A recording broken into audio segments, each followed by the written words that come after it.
ओकारं बिंदु संयुक्तं नित्यं ध्यायन्ति योगिनः कामदं मोक्षदं चैव ओंकाराय नमो नमः। अविरल शब्द घन होगा प्रक्षाली सकल भूतल कलंका मुनि भी रूपासी तीर्था सरस्वती हरित मधुरी तो ज्ञानाम ज्ञानांजन शलाकया चक्षु चक्षुरुन्मिलितं येन तस्मै श्री गुरुवे नमः। श्री परम गुरुवे नमः। परंपराचार्य गुरुभ्यो नमः। सकल कलुष विध्वंसकं श्रीशां परिवर्धकं धर्म संबंधकं भवि जीवमन प्रतिबोधकारकं पुण्य प्रकाश पापणासमिदं शास्त्रं श्री पद्म पुराण ग्रंथराज नामधेयम् अस्य मूल ग्रंथ कर्ता श्री सर्वज्ञ देवास्तव उत्तर ग्रंथ कर्ता श्री गंधर देवा प्रतिगंधर देवा तेषां वचनं सारता महासाध्य श्रीमद रविसेनाचार्येण विरचितमिदं शास्त्रं श्रोतारः सावधानतया शृण्वन्तु। मंगलम भगवान वीरो मंगलम गौतमो घनी मंगलम कुंद कुंदादो जैन धर्मोस्तु मंगलम सर्व मंगल मांगल्यम सर्व कल्याण कारकम प्रधानम सर्वधर्माणां जैनम जयतु शासनम जैनम जयतु शासनम जैनम जयतु शासनम सरस्वती नमस्तुभ्यं वरदे काम रूपिणी विद्यारंभम करिष्यामि सिद्धिर्भवतु मे सदा। वासंग जिनवानी माता की जय। परम मांगली ग्रंथ पद्म पुराण ग्रंथ राज की जय। रविसेन आचार्य की जय। पन्नालाल जी साहित्यकार की जय। अढ़ाई दीप में विराजमान सभी आचार्य उपाध्याय सदा साधु के चरणों में नमोस्तु नमोस्तु नमोस्तु। सभी आरिका माता जी के चरणों में बंदा मी सभी छुल्लक छुल्लिका एलक के चरणों में इच्छा मी इच्छा मी। सभी प्रतिमाधारी के चरणों में वंदना वंदन रूप में विराजमान अंजना जी के चरणों में वंदना वंदना वंदना। रूप में विराजमान पूज्य जनों का सादर चरण स्पर्श। सभी से सादर जय जिनेन्द्र। सिद्धम संपूर्ण भव्यार्थम सिद्धे कारणम उत्तमम प्रशस्त दर्शन ज्ञान चारित्र प्रतिपादनम सुरेंद्र मुक्ताश्लिष्ट पद पद्मांशु केशरम प्रणमामि महावीरम लोक तृतीय मंगलम प्रणमामि महावीरम लोक तृतीय मंगलम प्रणमामि महावीरम लोक तृतीय मंगलम। महावीर भगवान की जय। आय नहीं न है तो आगे आगे अपना वाचना शुरू करते हैं। जब वो आएंगे तो समरी करेंगे। दीदी वो पढ़ पाएंगे कि नहीं? उनका गला तो खराब हो रहा है। नहीं, वो आया था, उनका मैसेज करेंगे। ठीक है। नहीं बोलो हिंदी बोलिए। पाठ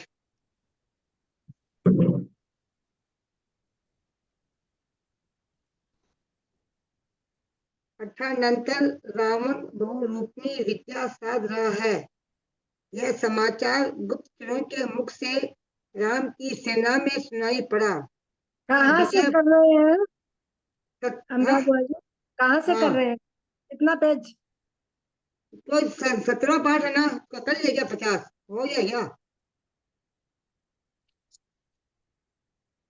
17वां पाठ है ना। अच्छा ठीक है, 1 नंबर से है क्या? हाँ ठीक। अठानंतर रावण बहुरूपी विद्या साध रहा है। यह समाचार गुप्तचरों के मुख से राम की सेना में सुनाई पड़ा तो विजय प्राप्त करने में तत्पर विद्याधर राजा कहने लगे कि ऐसा सुनने में आया है कि लंका का स्वामी रावण श्री शांति जिनेन्द्र के मंदिर में प्रवेश कर विद्या सिद्ध करने में लगा हुआ है। वह बहुरूपी विद्या 24 दिन में सिद्ध को प्राप्त होती है तथा देवों को भी मद भंजन करने वाली है। इसलिए यह भगवती विद्या जब तक उसे सिद्ध नहीं होती तब तक शीघ्र ही जाकर नियम में बैठे रावण को क्रोध उत्पन्न करो। बहुरूपी विद्या सिद्ध हो जाने पर वह इंद्रों के द्वारा भी नहीं जीता जा सकेगा। फिर हमारे जैसे क्षुद्र पुरुषों की तो कथा ही क्या है। तब विभीषण ने कहा कि यदि निश्चित तो यह कार्य करना है तो शीघ्र ही पालन किया जाए। आप लोग विलंब किसलिए कर रहे हैं? तदनंतर इस प्रकार सलाह कर सब विद्याधरों ने श्री राम से कहा कि इस अवसर पर लंका ग्रहण की जाए। रावण को मारा जाए और इच्छानुसार कार्य किया जाए। इस प्रकार कहे जाने पर महापुरुषों की चेष्टा से युक्त धीर वीर राम ने कहा कि जो मनुष्य अत्यंत भयभीत है, उन आदि के ऊपर भी जब हिंसापूर्ण कार्य करना योग्य नहीं है, तब जो नियम लेकर जिन मंदिर में बैठा है, उस पर वह कुकृत्य करना कैसे योग्य हो सकता है। जो उच्च कुल में उत्पन्न है, अहंकार से उन्नत है, सच चलाने में कार्य में जिन्होंने श्रम किया है, ऐसे क्षत्रियों की यह प्रवृत्ति प्रशंसनीय नहीं है।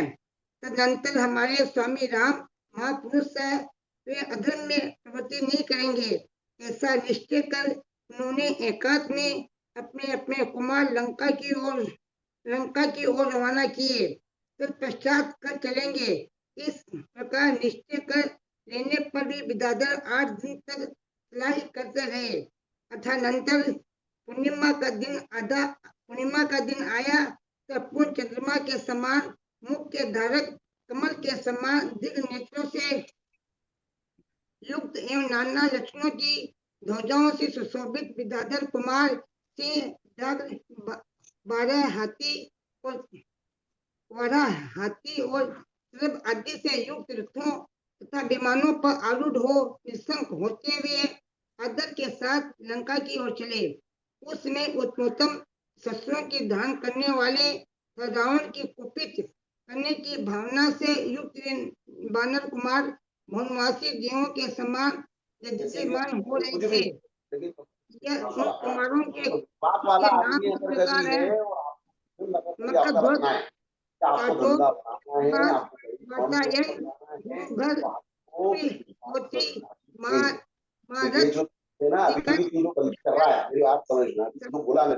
सर मैं अगर कभी हो तो भैया म्यूट कर लीजिए, आवाज समझ में नहीं आ रही। दुष्ट सिंह, नल नील, समुद्र घोष, पुत्र सहित पूर्ण चंद्र, स्कंद, चंद्ररश्मि, जामम, संकट, समाधि बहुल, सिंह जघन, इंद्रवज और बल। इनमें से प्रत्येक के रथ में 100 घोड़े जुटे हुए थे।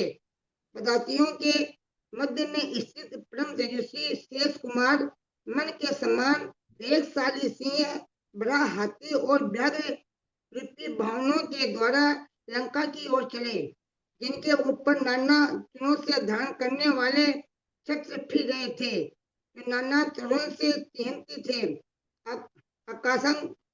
आकाशगंग में जो रंग बिरंगी ध्वजाओं से सहित थे, जिनकी सेना रूपी सागर से अत्यंत गंभीर शब्द उठ रहा था, जो मान को धारण कर रहे थे, सदा अतिशय उन्नत थे। ऐसे वे सब कुमार दिशाओं को आच्छादित करते हुए लंकापुरी के वायु मैदान में पहुंचकर इस प्रकार विचार करने लगे कि ये क्या आश्चर्य है, जो वह लंका निश्चित स्थित है। इस लंका के निवासी स्वस्थ तथा शांत चित्त दिखाई पड़ते हैं। यहाँ के योद्धा भी ऐसे स्थित है मानो इनके यहाँ पहले युद्ध हुआ ही नहीं हो। और लंकापति का ये विशाल धैर्य, यह उन्नत गंभीर और ये लक्ष्मी तथा प्रताप से उन्नत सत्य बल धन्य है। यद्यपि मां बलवान कुंभकर्ण, इंद्रजीत तथा मेघनाथ बंदी गृह में पड़ी हुई हैं तथा प्रचंड बलशाली भी, जिन्हें पकड़ भी नहीं सकते। ऐसे अक्ष आदि अनेक सूरवीर युद्ध में मारे गए हैं, तथा भी इस धन्य को कोई शंका उत्पन्न नहीं हो रही है। इस प्रकार विचार कर तथा परस्पर वार्तालाप कर परम आश्चर्य को प्राप्त हुए कुमार कुछ संकित से हो गए। तदनंतर सुभूषण नाम से प्रसिद्ध विभीषण के पुत्र ने धैर्यशाली भ्रांति रहित वातायन से इस प्रकार कहा कि वे छोर शीघ्र ही लंका में प्रवेश कर कुलांगनाओं के छोर इस समस्त लोगों की अभिलाता हूँ। उसके वचन सुत विद्याधरों के कुमार समस्त नगरों की ग्रस्ते हुए के समान सर्व छा गए। ये कुमार मासूर वीरता से अत्यंत सुदृढ़ थे, कठिनता से वश में करने योग्य थे, कलह प्रिय थे, आशादीश के समान थे, अत्यंत क्रोधित थे, गर्वीले थे, बिजली के समान चंचल थे, भोगों से ललित हुए थे, अनेक अनेक संगाओं में कीर्ति को उपार्जित करने वाले थे, बहुत भारी सेना से युक्त थे, उस शस्त्रों की किरणों से सुशोभित थे, सिंह तथा हाथी आदि के शब्दों से विस्तृत भेरी एवं धुंधली आदि के अत्यंत भयंकर शब्द को सुन लंका परम कंपन को प्राप्त हुई, सारी लंका कांप उठी, जो आश्चर्यचकित तो भयभीत हो गई थी, जिनके नेत्र अत्यंत चंचल थे, जिसके आभूषण गिर गिर कर शब्द कर रहे थे, ऐसी स्त्रियां सहसा पतियों की गोद में जा छिपी, जो अत्यंत विजल थे, जिनके वस्त्र वायु से इधर उधर उड़ रहे थे, ऐसे विधाताओं के युगल आकाश में बहुत ऊंचाई पर सब करते हुए चक्राकार भ्रमण करने लगे।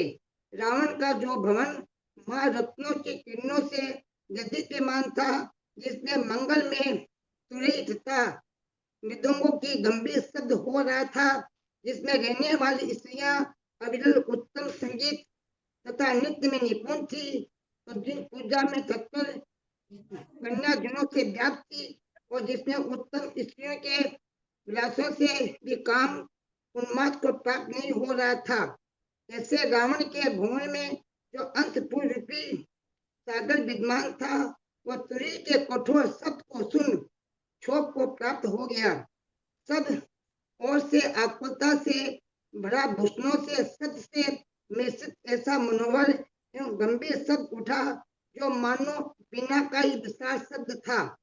कोई स्त्री भाई साहब आ गए हैं, भाई साहब आए हुए हैं।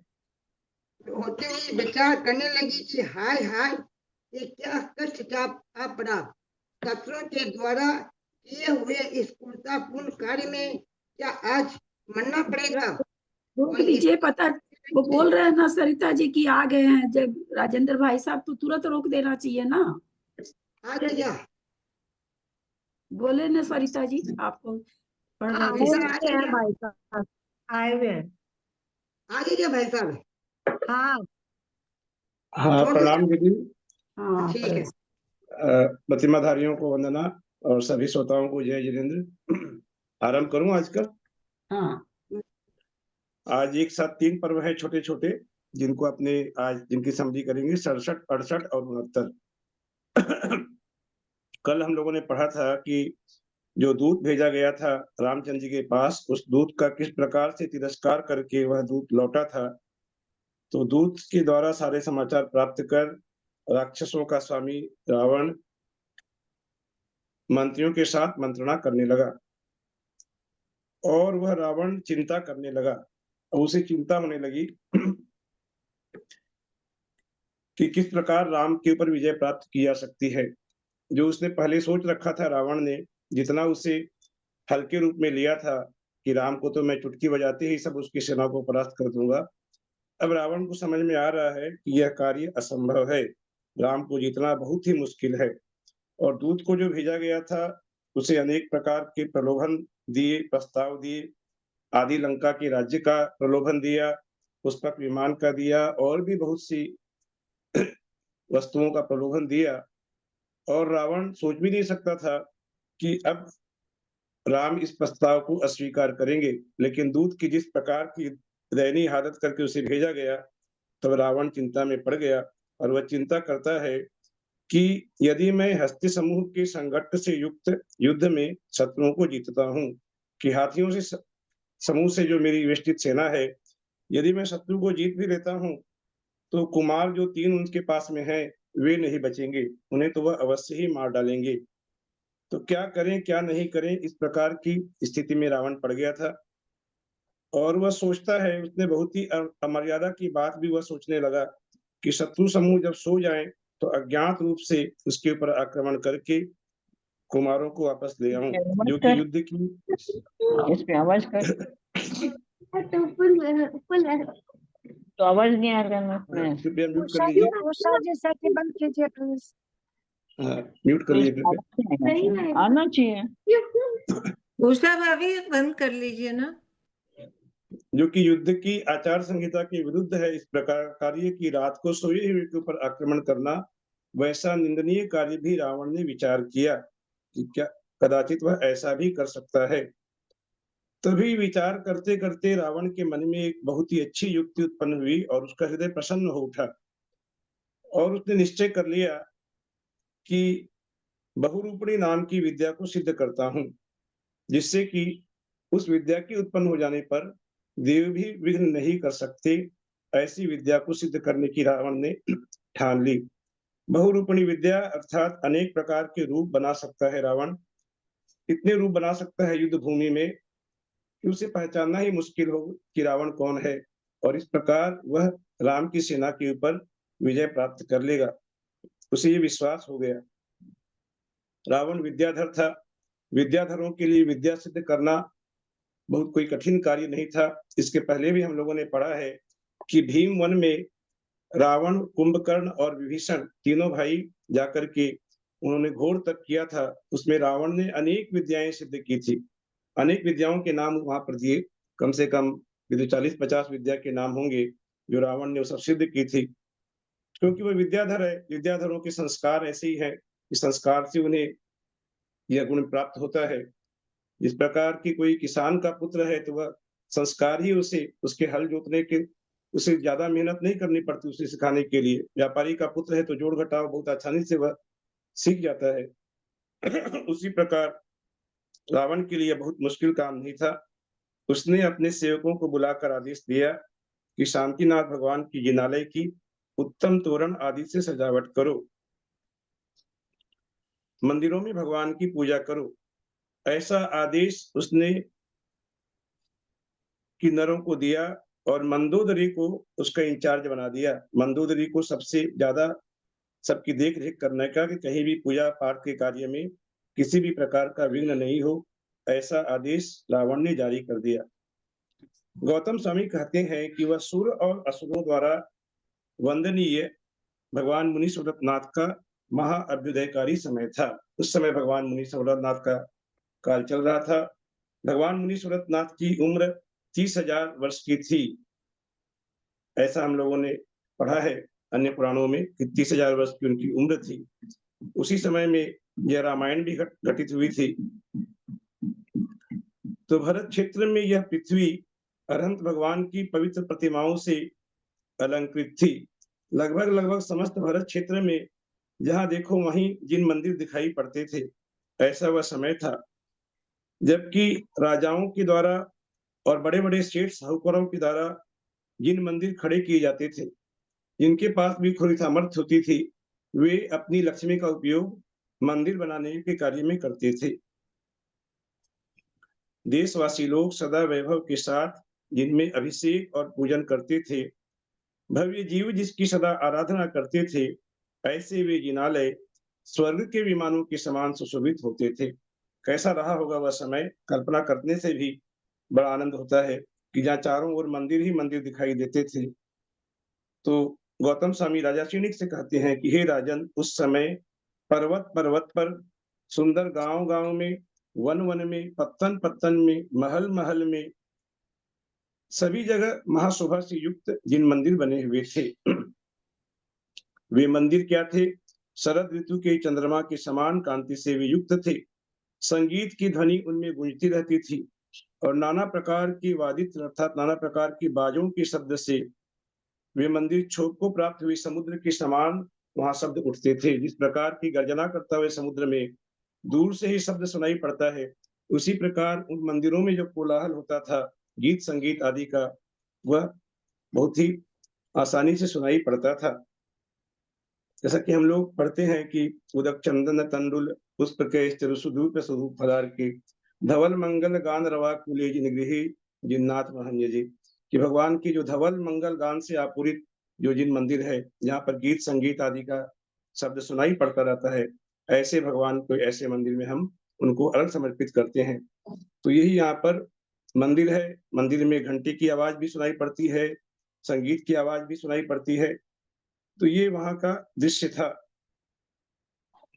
उन मंदिरों में सोने की, चांदी की, छत्रमय, चमर आदि परिवार से सहित 5 चमर आदि परिवार से सहित अर्थात जो अष्ट प्रातिहार्य हैं, जो परिवार कहा उसको, उससे सहित 5 वर्ण की जिन प्रतिमाएं शोभायमान होती थी।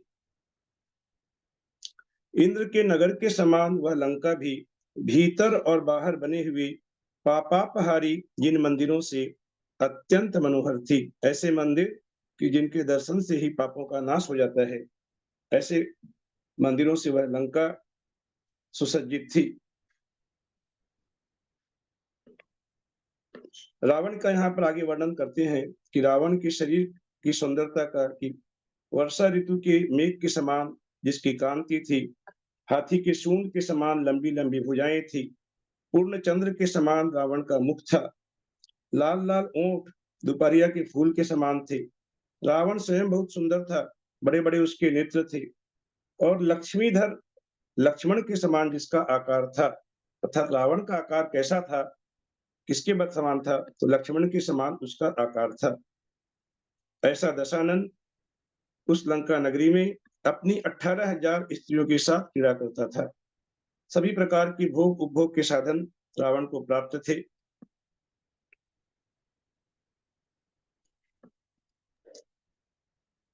ऐसा वह नगर जिस पर सब लोगों के नेत्र लग रहे थे, जो अन्य महलों की पंक्ति से घिरा था।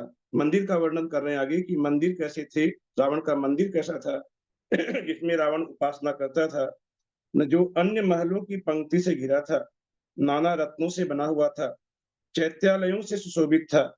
ऐसे रावण के घर में सुवर्णमयी हजारों खंभों से सुशोभित, माने जो खंबे हैं वे स्वर्ण के बने हुए थे, और वैसे कोई 2-5 खंबे नहीं बल्कि हजारों खंभों से सुशोभित, मध्य में स्थित देदीप्यमान ऊंचा शांतिनाथ का, भगवान शांतिनाथ का जिनालय था, जिसमें भगवान शांतिनाथ की प्रतिमा विराजमान थी। गौतम स्वामी कहते हैं कि उत्तम भाग्यशाली मनुष्य धर्म में दृढ़ बुद्धि लगाकर तथा संसार के सब पदार्थों को अस्थिर जानकर जगत में उन जिनेंद्र भगवान की कांति संपन्न उत्तम मंदिर बनवाते हैं, जो सबके द्वारा वंदनीय है, तथा इंद्र के मुकुटों के शिखर में लगे रत्नों की किरणों से जिनके चरण नखों की कांति अत्यधिक वृद्धिंगत होती रहती है। ऐसे जिन मंदिरों को जो बनवाते हैं वे व्यक्ति बहुत भाग्यशाली होते हैं। बुद्धिमान मनुष्य कहते हैं कि प्राप्त हुए विशाल धन का फल पुण्य की प्राप्ति करना है, और इस समस्त संसार में एक जैन धर्म ही उत्कृष्ट पदार्थ है। यही इष्ट पदार्थ को सूर्य के समान प्रकाशित करने वाला है। यदि हमें पुण्य के संयोग से धन वैभव की प्राप्ति हुई है तो उस पुण्य को हम कैसे बढ़ा सकते हैं, इसी प्रकार उसे मंदिर आदि के कार्यों में लगा करके उस पुण्य हम अपने पुण्यानि मंदिर पुण्य को प्राप्त कर सकते हैं। यही पुण्य की प्राप्ति करना, यही हमारी धन का फल है कि हमें जो धन प्राप्त हुआ है उस धन का फल क्या हो, कि हम पाप करें या पुण्य करें, तो उस धन से पाप भी कर सकते हैं और पुण्य भी कर सकते हैं, तो उसका फल तो पुण्य की प्राप्ति करना है। यही जो जिन धर्म है यह उत्कृष्ट पदार्थ है और सूर्य के समान यह प्रकाशित करने वाला है। इस प्रकार इस लघु का पर्व में यहाँ पर रावण ने जो निश्चय किया था कि बहुरूपणी विद्या को सिद्ध करूंगा, और उसने शांतिनाथ भगवान की पूजा करने का निश्चय किया, और उस लंका में वहां पर भगवान की जिनालियों से भरी हुई उस नगरी का बहुत ही सुंदर वर्णन हमें पढ़ने को मिलता है। आगे 8वें पर्व में आचार्य महाराज कहते हैं कि फाल्गुन मास के शुक्ल पक्ष की अष्टमी से लेकर पौर्णमासी पर्यंत नंदीश्वर अष्टान महोत्सव आया, कि जो अभी हमारे यहाँ आने वाला है, हम लोगों को भी मिलने वाला है, कुछ दिनों के बाद अष्टांगिक महोत्सव आने वाला है। तो वही वहां पर उत्सव का समय आ गया। जब अष्टानिका महोत्सव का समय आया तो दोनों पक्ष की सेनाओं के लोग बड़े हर्ष से युक्त होते हुए नियम ग्रहण करने में तत्पर हुए। कितनी बड़ी बात यहाँ पर कही कि जब अष्टानिका का समय है, भले भी लोग युद्ध कर रहे थे, सैनिक थे, लेकिन उनमें भी धर्म भावना से भरे हुए थे और वे लोग नियम ग्रहण करने में तत्पर हुए। सभी सैनिक मन में ऐसा विचार करने लगे कि 8 दिन तीनों लोकों में अत्यंत पवित्र हैं। सिर्फ हमारे यहाँ मध्यलोक में ही नहीं, बल्कि तीनों लोकों में इस समय की बहुत ही विशेष महिमा होती है कि तीनों लोकों में पवित्र है। इन दिनों में हम युद्ध नहीं करेंगे और न कोई प्रकार की हिंसा करेंगे, ऐसा उन सैनिकों ने निश्चय किया। आत्म कल्याण में तत्पर रहते हुए यथाशक्ति जितनी भी हमारे अंदर में शक्ति है, हम इन 8 दिनों में जिनेंद्र भगवान की पूजा करेंगे। इन दिनों में तो देव भी भोग आदि से रहित हो जाते हैं। यद्यपि भोग विलास करना वही देवों की परिणति है, विशाल आयु जो उनकी होती है वे भोगों में ही बिता देते हैं, लेकिन इन 8 दिनों की ऐसी महिमा होती है कि इन 8 दिनों में वे देव भी भोग आदि से विरक्त होकर के भगवान की भक्ति में विशेष तन्मय हो जाते हैं। इंद्र के साथ जिनेंद्र देव की पूजा करते हैं।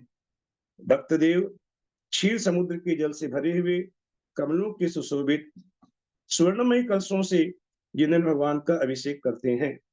जल कैसा है? न क्षीर समुद्र का जल है, स्वर्ण के कलश हैं, उससे वे लोग वहां नंदीश्वर द्वीप आदि जाकर वहां जिनेंद्र भगवान का अभिषेक करते हैं।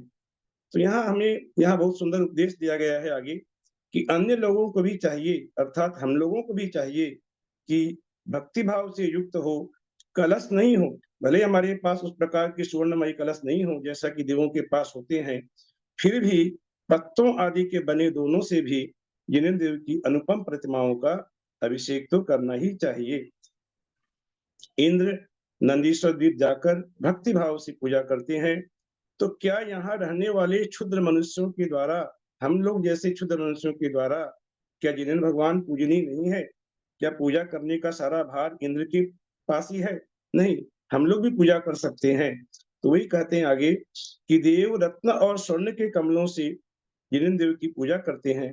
तो पृथ्वी पर स्थित जो निर्धन मनुष्य है, यदि कुछ नहीं भी हो तो मन रूपी कलिका के द्वारा भी उनकी पूजा करनी चाहिए। भले ही हमारे पास कुछ नहीं हो, वैसे कीमती उपकरण नहीं हो, लेकिन मन तो है, उस मन रूपी कलिका के द्वारा हमें भी विशेष रूप से भगवान की पूजा इस समय करनी चाहिए।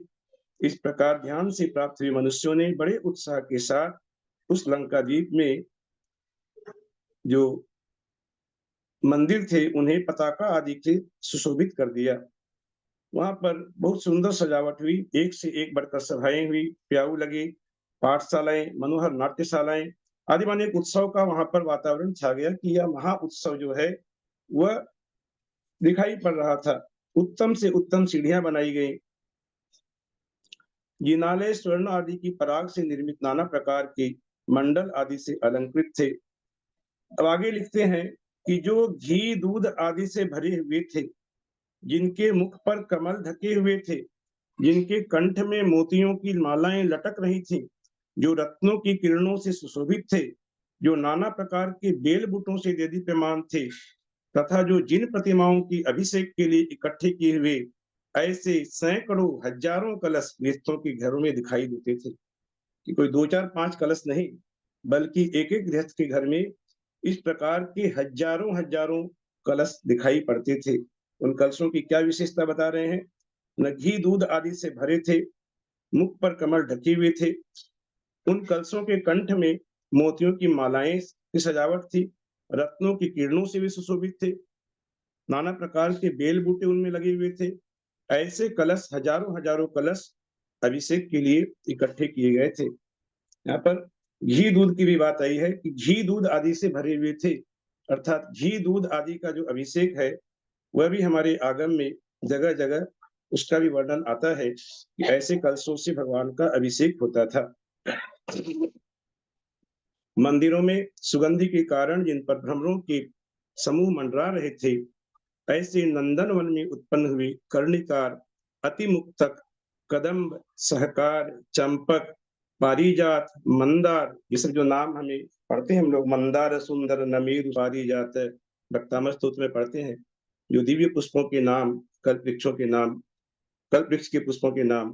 तो यहाँ भी अनेक पुष्पों के नाम दिए कि उन फूलों से निर्मित अत्यंत उज्जवल मालाएं सुशोभित हो रही थी।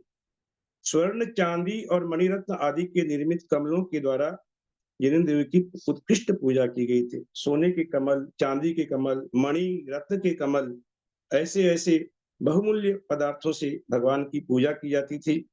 उत्तम से उत्तम नगाड़े, तुरही, मृदंग, शंख आदि वाद्यों से मंदिरों में विशाल शब्द होने लगा।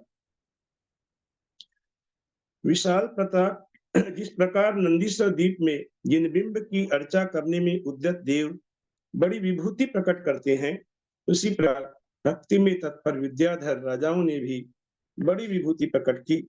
बहुत ही ज्यादा भक्ति के साथ वे लोग इन 8 दिनों में वे पूजा करते थे। विशाल प्रताप के धारक रावण ने भी शांतिनाथ भगवान के जिनालय में जाकर पवित्र होकर अर्थात स्नान ध्यान करके पवित्र होकर के जिस प्रकार बलि राजा ने पहले पूजा की थी, उसी प्रकार भक्तों से भी श्री जिनेंद्र भगवान की मनोहर पूजा की। उसी प्रकार भक्ति से भगवान की रावण ने पूजा की। गौतम स्वामी कहते हैं कि जो योग्य वैभव से युक्त है तथा उत्तम भक्ति के भार को धारण करने वाले हैं, ऐसे जिनेंद्र देव की पूजा करने वाले पुरुषों के पुण्य समूह का निरूपण करने के लिए कौन समर्थ है। उसने कितना पुण्य किया, इसका निरूपण कौन कर सकता है। इसके पहले तो हम लोगों ने इसी पद्म पुराण में एक जगह पढ़ा था कि घर से जो मन में विचार करता है, जाकर मंदिर जाऊं, तो विचार करने से उसे कितने उपवास का फल मिलता है। फिर वह घर जाने के लिए तत्पर होता है, मंदिर जाने के लिए उठ करके कपड़ा उपड़ा पहनता है, तब उसे कितने विचार उपवास का फल मिलता है। घर के बाहर जाता है मंदिर के लिए जाने के लिए, तो कितने, रास्ते में जब रहता है तो कितने उपवास का फल मिलता है। घर के बाहर मंदिर के बाहर खड़ा होता है तो फिर मंदिर के परिक्रमा देता है बाहर से, तो कितने उपवास का फल मिलता है। और जाकर भगवान की मुख का दर्शन करता है तो कितने उपवास का फल मिलता है। ये सब इसी पद्म पुराण में हम लोग पहले पढ़ चुके हैं। तो यहाँ गौतम स्वामी कहते हैं कि इस प्रकार की भक्ति पूर्वक जो पूजा करते हैं, उनने कितने उपवास का फल प्राप्त किया, उसे क्या पुण्य प्राप्त हुआ, इसका वर्णन करने के लिए कौन समर्थ है। अर्थात कोई समर्थ नहीं है।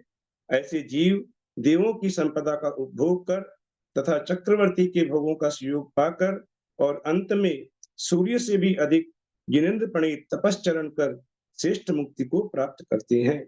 यहाँ 3 प्रकार के फल को बताया। पहले तो बताया कि पुण्य समूह का निरूपण करने में कौन समर्थ है। अब अंत में आचार्य महाराज 3 प्रकार के फल बताते हैं। इस प्रकार की जो भगवान की भक्ति करता है, ऐसे जीव देवों की संपदा का उपभोग करते हैं पहले, अर्थात वे स्वर्ग जाते हैं, नंबर 1। नंबर 2, वहां से चय कर, वहां की अपनी आयु पूरी कर वे पृथ्वी पर आकर चक्रवर्ती के भोगों का सुयोग प्राप्त करते हैं। और उसके बाद नंबर 3 क्या है कि सूर्य से भी अधिक जिनेंद्र प्रणीत तपश्चरण वे करते हैं, अर्थात वे मुनि पद को धारण करते हैं और श्रेष्ठ मुक्ति को भी प्राप्त होते हैं। ऐसी भक्ति हमें भी प्राप्त हो। इसी के साथ ये लघु काय 68वां पर्व समाप्त हुआ। अब आगे 69वां पर्व पढ़ते हैं, जो कि यह भी बहुत सी छोटा है।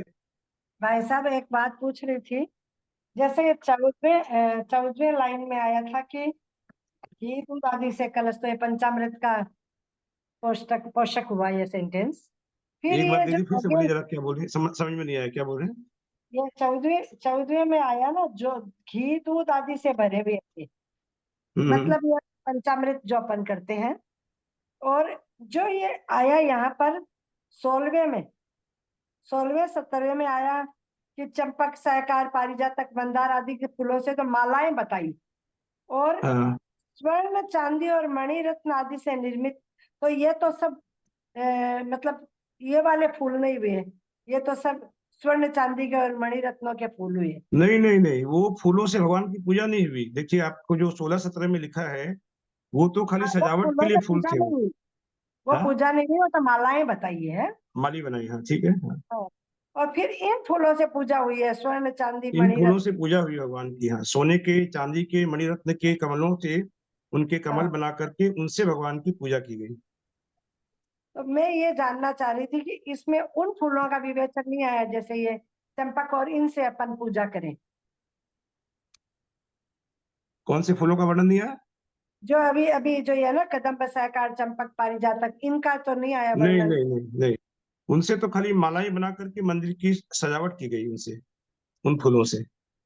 हाँ, लेकिन मेरे मन में ये था जानने का कि जब घी और दूध का आया है तो पंचामृत में अपन फूलों से भी तो अभिषेक करते हैं वैसे। फूलों से पूजा होती है भगवान की, ऐसा वर्णन यहाँ पर नहीं मिला है।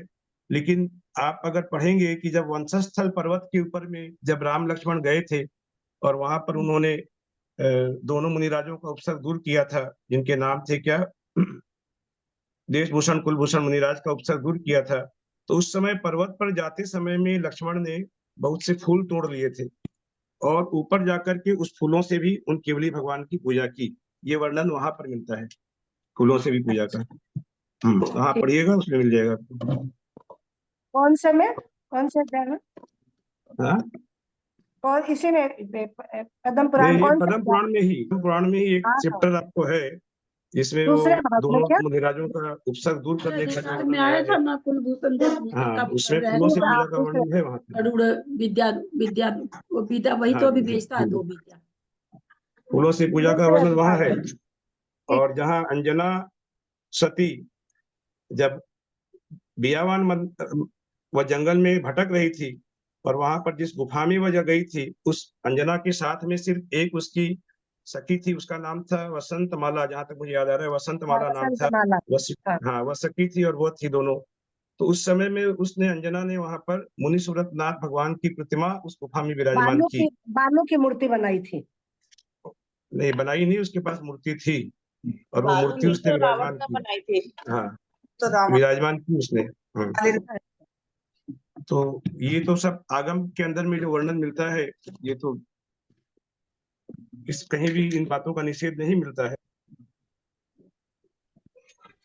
आगे पढ़ते हैं अपने एकोन सप्ततितम पर्व, जो है 69वां पर्व। 69वें पर्व में कहते हैं कि जो शांति का कारण था, कैलाश के शिखर के समान जान पड़ता था, शरद ऋतु के मेघमंडल की उपमा को धारण करता था, जम्बू द्वीप के मध्य में स्थित महामेरु के समान जो खड़ा था, ऐसा शांतिनाथ जिनेन्द्र के मंदिर में विद्या साधन की इच्छा से युक्त रावण ने दृढ़ निश्चय के साथ प्रवेश किया। उसने दृढ़ निश्चय कर लिया कि ये विद्या तो मुझे सिद्ध करनी ही है, क्योंकि उसके पास अन्य कोई उपाय भी नहीं था। तो वह दृढ़ निश्चय करके उस मंदिर में विद्या साधन की इच्छा से युक्त होकर रावण ने प्रवेश किया और जिनेन्द्र देव की परम अद्भुत पूजा की। जो उत्कृष्ट कांति से खड़े हुए इंद्र के समान जान पड़ता था, ऐसे दशानन ने वादित्र सहित अभिषेकों, अत्यंत मनोहर मालाओं, धूपों, नैवेद्य के उपहारों और उत्तम वर्ण के विलेपनों से शांतिनाथ जिनेन्द्र की पूजा की, जिसके बंधे हुए केश चूड़ामणि से सुशोभित थे। उन पर मुकुट लगा हुआ था, जो शुक्ल वस्त्र को धारण कर रहा था, अर्थात बिल्कुल सफेद वस्त्र को धारण कर रहा था रावण, जिसकी मोटी मोटी उत्तम भुजाएं बाजूबंदों से अलंकृत थी, हाथ को जोड़े हुए था। ऐसे दशानन ने मन वचन काय से शांतिनाथ भगवान को प्रणाम किया। जिस पृथ्वी तल पर रावण बैठकर भगवान की पूजा कर रहा है, वह कैसी पृथ्वी थी? न पुष्पराग मणि से वह निर्मित फर्श थी, जिस पर भगवान के सामने रावण बैठा हुआ था। उसके हाथों में स्फटिक मणि से निर्मित माला को वह धारण किए हुए था,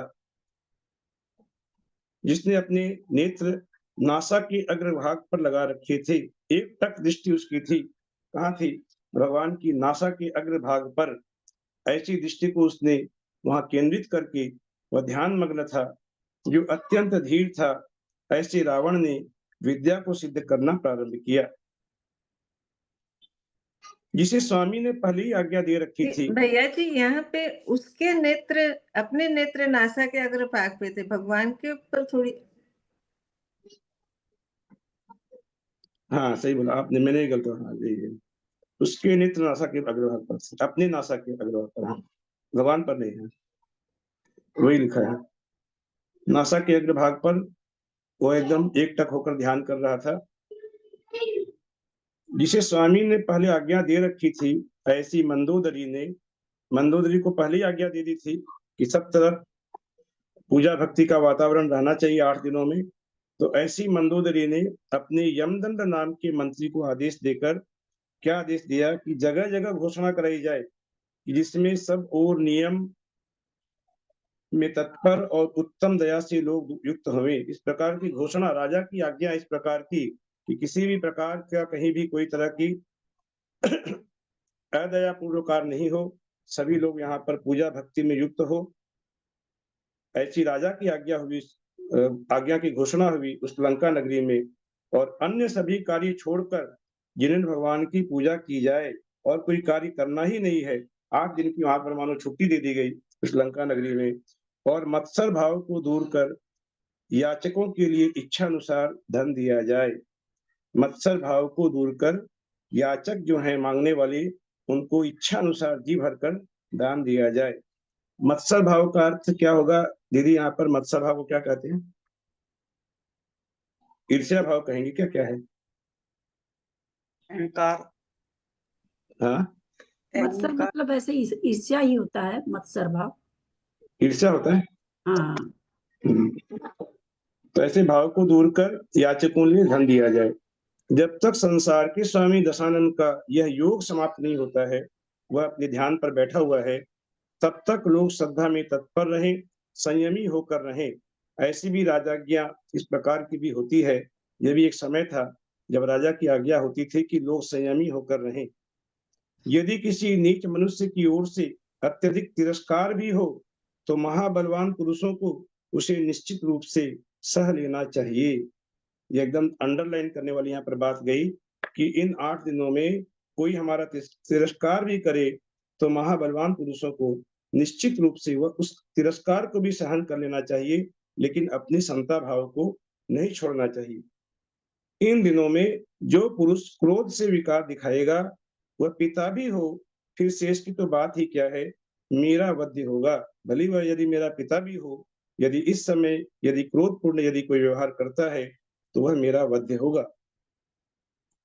जो मनुष्य इस आदेश का पालन नहीं करेगा, वह बुद्धि और समाधि से युक्त होने पर भी अनंत संसार को ही प्राप्त होगा। भले ही वह बुद्धि और समाधि से युक्त हो, लेकिन फिर भी यदि वह क्रोध करता है तो उसका संसार नहीं छूटेगा, वह अनंत संसार को प्राप्त होगा, उससे छूटकर मुक्ति प्राप्त नहीं कर सकेगा।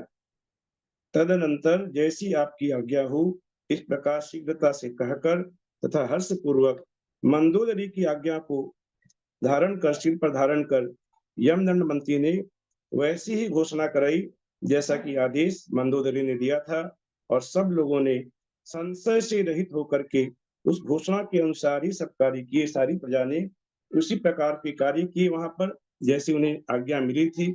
गौतम स्वामी कहते हैं कि सूर्य के समान कांति वाले उत्तम महलों के भीतर विद्यमान तथा निर्मल और उन्नत भावों को धारण करने वाली लंका की समस्त प्रजा अन्य सभी कार्य को छोड़कर जिनेंद्र भगवान की पूजा करने में ही लीन हो गई। धन्य है, ऐसा समय भी था जब इस प्रकार की वहां पर जिनेंद्र भक्त होते थे और चारों ओर मंदिर होते थे। ऐसा ही समय वापस से आए, इसी प्रकार का राजा हो, उसी प्रकार की प्रजा हो। बोलो महावीर भगवान की जय। भाई साहब, ये चौथे 5वें श्लोक में वापस वही चीज आई है ना, अभिषेकों में इसी अत्यंत करके मनोहर मालाओं, इसमें धूपों, कह रहे हैं कि नैवेद्य। जो उत्कृष्ट कांति से खड़े हुए इंद्र के समान जान पड़ता था, अर्थात रावण के लिए कह रहे हैं कि वह उत्कृष्ट कांति से, जो इंद्र में जैसी कांति होती है वैसी उसकी कांति थी। ऐसा शांत चित्त दशानन था, तभी उसने बिल्कुल भी अपने मन की अशांति को दूर कर दिया था, वह बिल्कुल शांत हो गया था। ऐसा दशानन वादित्र सहित, बाजे आदि के सहित अभिषेकों और अत्यंत मनोहर मालाओं और धूपों और नैवेद्य के उपहारों और उत्तम वर्ण के विलेपनों से शांतिनाथ जिनेंद्र की पूजा की। उसने अभिषेक किया, वहां पर अभिषेक किया मालाओं के द्वारा, वहां पर अत्यंत मनोहर मालाओं के द्वारा भी भगवान की पूजा की। ये भी वर्णन है कि अत्यंत मनोहर मालाओं के द्वारा, धूप के द्वारा, नैवेद्य के द्वारा और उत्तम वर्ण के विलेपनों से शांतिनाथ जिनेंद्र की पूजा की। उत्तम वर्ण के विलेपनों से माने क्या? भगवान की पूजा में जो अपने लेप आदि भी लगाते हैं, जैसे घी आदि का लेप लगाया जाता है विशेष समय में, वैसे कुछ विलेपन आदि उसने किया प्रतिमा पे, वो भी एक पूजा का ही भाग है। उस प्रकार चंदन भगवान भी की इसका मतलब होगा, चंदन से पूजा की। चंदन, सर्वौषधि, घी सबका करते हैं ना अपन। ये विलेपन के लिए लिखा है ना, विलेपन किया। विलेपन तो प्रतिमा में विलेपन किया उसने, भगवान की प्रतिमा में तो लेपन अभी किया। भी तो पाषाण की प्रतिमा में घी आदि का लेप करते हैं ना हम लोग, करते हैं ना, घी का, उसकी चंदन चमक, का, सब हाँ चीज का लेप हाँ। करने वाली चीज का तो लेप ही होता है। हाँ, सर्वोस चमक बढ़ाने के लिए करते हैं ना, है। लेप करते हैं हम लोग। पर घी का, इसका चंदन का, इस सब का तो हाँ, लेप होता ही है। होता दही ही वही करते, दूध इधर दही का भी तो लेपन ही करते हैं, दही का ही लेपन भादों करते के हैं। महीने में जब दही का महाप्रक्षाल अभिषेक करते हैं करते, तो ये दही सब से काम लेप नहीं तो करते विशेष रूप से होता ही है चंदन तब और ये सब। केसर और इसका लेप करते हैं, और हाँ, दही ये से विलेपन डालते हैं। हाँ, देखती हूँ मैं आचार्य श्री के यहाँ घी और दही से, चंदन का लेपन करते हैं।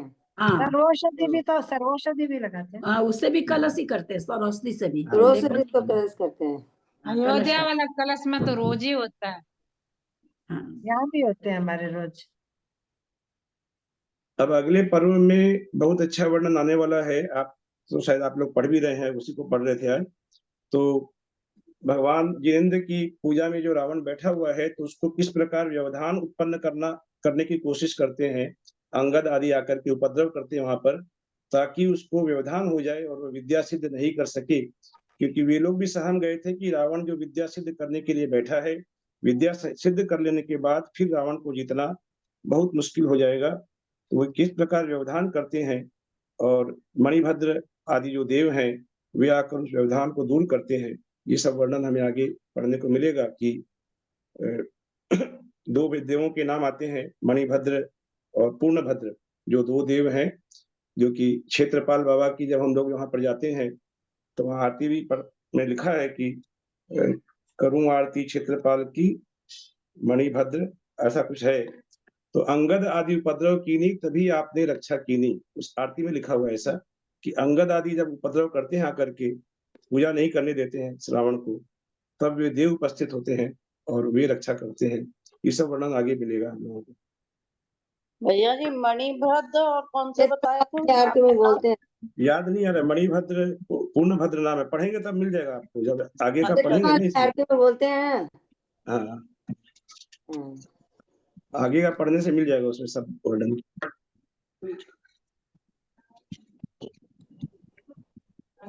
आदिनाथ भगवान की जय। यदर्थ मात्रा पदवाक्यहीनं मया प्रमादादि किंचनोक्तं तन्मे क्षमित्वा विदधातु देवी सरस्वती केवल बोधलब्धिं। बुद्धि समाधि परिणाम शुद्धि स्वात्मोपलब्धि शिव सौख्य सिद्धि। चिंतामणिं चिंतित वस्तुदाने तं वन्द्यमानस्य ममास्तु देवी। जवाणी के ज्ञान ते सूझे लोकालोक, सोवाणी मस्तक सदा देत हो धो। हे जिनवाणी भारती तो ही जपो दिन रैन, जो तेरा शरणा गहे सो पावे सुख चैन। देव भजो अरहंत को गुरु से हो निर्ग्रंथ, दया धर्म पालू सदा यही मोक्ष का पन। बोलो दासांग जिनवाणी माता की जय। सदन में हम आज पेपर है। अनीता जी काशलीवाल को बहुत बहुत बधाई, फर्स्ट आई है। निकल गई क्या वो? अभी तो थी। अनिता जी प्राय प्रतिमाधारियों को वंदना, प्रतिमाधारियों को वंदना, सभी बड़ों को सादर सभी बड़ों को सादर चरण ललिता जी को स्मरण, सादर चरण सभी को जय सभी जिनेन्द्र, को जय जिनेन्द्र, राजेंद्र भैया जय जिनेन्द्र, ललिता को जय जिनेन्द्र, सादर जय अंजना जी को वंदना, भैया जी वंदना, आदरणीय दीदी को प्रणाम, सभी श्रोताओं को जय जिनेन्द्र। आज की परीक्षा के लिए बहुत बहुत शुभकामनाएं। जय जिनेन्द्र, सबको जय सादर प्रणाम, सभी बड़ों से सादर प्रणाम, सभी से जय जिनेन्द्र। भैया जी को वंदना, बड़ों का सादर चरण पर सभी सादर जय जिनेन्द्र। हाँ, वो अभी तक शास्त्र जी पहुंचा नहीं है, मुझे मिला नहीं अभी। नहीं मिल जाएगा जी, अभी 2 दिन पहले तो रवाना हुआ ना। अच्छा स्पीड पोस्ट पे गया है, तो स्पीड पोस्ट में थोड़ा टाइम लगती है ना। अच्छा हाँ हाँ ठीक। आ जाएगा। हाँ हाँ ठीक ठीक ठीक ठीक। वंदना। सभी को सबको साथ जय बेस्ट ऑफ लक। मुझे 1-1.5 घंटा हो गया, 2 घंटे लग जाए।